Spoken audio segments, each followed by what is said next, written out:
অনেকদিন পরে উত্তরবঙ্গের বা বগুড়ার বিখ্যাত আলু ঘাটি রান্না করলাম মাছ দিয়ে বাসার সবার জন্য। খেয়ে সবাই তো অনেক বেশি প্রশংসা করলো। খেতে এত বেশি মজা, আপনারা না খেলে বুঝতেই পারবেন না। তাই একবার হলো সবাই রান্না করে খেয়ে দেখবেন। খাবারটি উত্তরবঙ্গের বা বগুড়ার বিখ্যাত হলো, আমাদের ওইদিকেও কিন্তু অনেক খাওয়া হয়, কিন্তু নামটা হয়তো বা ভিন্ন। তবে আমি আজকে একটু ভিন্নভাবেই রান্না করব বগুড়ার বা উত্তরবঙ্গের বিখ্যাত আলু ঘাটি দিয়ে। আশা করি সম্পূর্ণ ব্লগটি দেখলে আপনাদের ভালো লাগবে। আসসালামু আলাইকুম, সবাই কেমন আছেন? আশা করি ভালো আছেন। আলহামদুলিল্লাহ, আমি অনেক বেশি ভালো আছি। আজকের ভিডিওটা আমি দুপুর থেকেই শুরু করছি। বেশিরভাগ সময় আমি দুপুর টাইমে ভিডিওটা করে রাখি। তো আজকে ওই যে দুপুর টাইমে রান্নাটা করে নিচ্ছি, তো ভাবলাম যে আপনাদের সাথে একটু শেয়ার করি। আর দুপুরে কিন্তু একটু স্পেশাল রান্নাটা করা হয়। তো যাই হোক, এই তো চলুন মূল রেসিপিতে চলে যাই। তো আজকে যেহেতু আমি উত্তরবঙ্গের বিখ্যাত আলু ঘাটি রান্না করব, তো এর আগেও আমি এই রেসিপিটি দেখাইছি। আজকে একটু ভিন্নভাবে রান্না করব। তার জন্য কিন্তু আমি আলুগুলো আগে সিদ্ধ করে নিয়েছি, মানে আলুগুলো সকালে সিদ্ধ করে নিয়েছিলাম। সিদ্ধ করে দেন সিলে, এটা এখন কষলিয়ে নিচ্ছি, মেশ করে নিচ্ছি। তো যাই হোক, এর আগে কিন্তু আমি মাছ ভেজে নিলাম, তো আপনারা অবশ্যই স্ক্রিনে দেখতে পাচ্ছেন। তো যাই হোক, আলুটা মেশ করার আগে কিন্তু আমি তরকারিটা কষিয়ে নিয়েছি। এর জন্য সামান্য তেল দিয়ে দেন, এর ভিতরে জিরা দিয়ে, পেঁয়াজ মরিচ দিয়ে,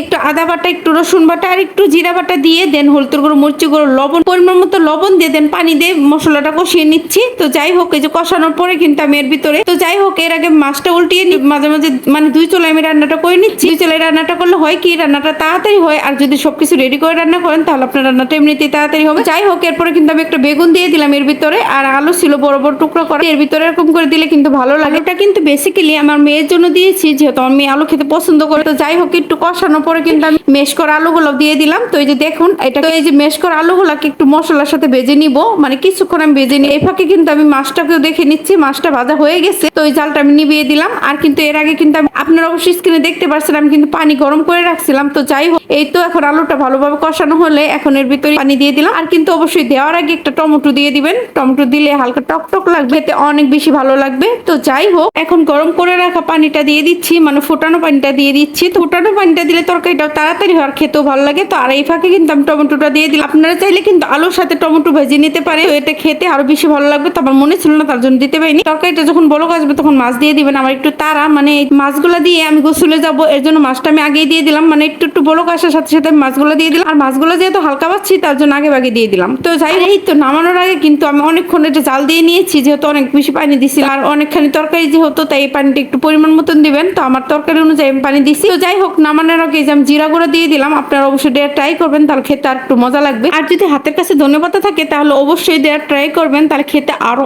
অনেক বেশি মজা লাগবে। আমার কাছে ছিল না, তার জন্য দিতে পারিনি। তো যাই হোক, এই তো আমি লবণটা চেক করে তরকারিটা নিভিয়ে দিব, মানে চালটা নিভিয়ে দিব। যাই হোক, খাওয়া দাওয়ার পর রেডি হয়ে এই তো একটু বাহিরে আসছি। তো কেন বাহিরে আসছি, কি জন্য আসছি, নেক্সট ব্লকে বলবো। তো বাহির থেকে এসে দেখি লেট হয়ে গেছে, তো তাড়াতাড়ি বয়সটা দিয়ে নিচ্ছি। আজকের মতো এখানে বিদায় নিচ্ছি। আল্লাহ হাফেজ, টাটা।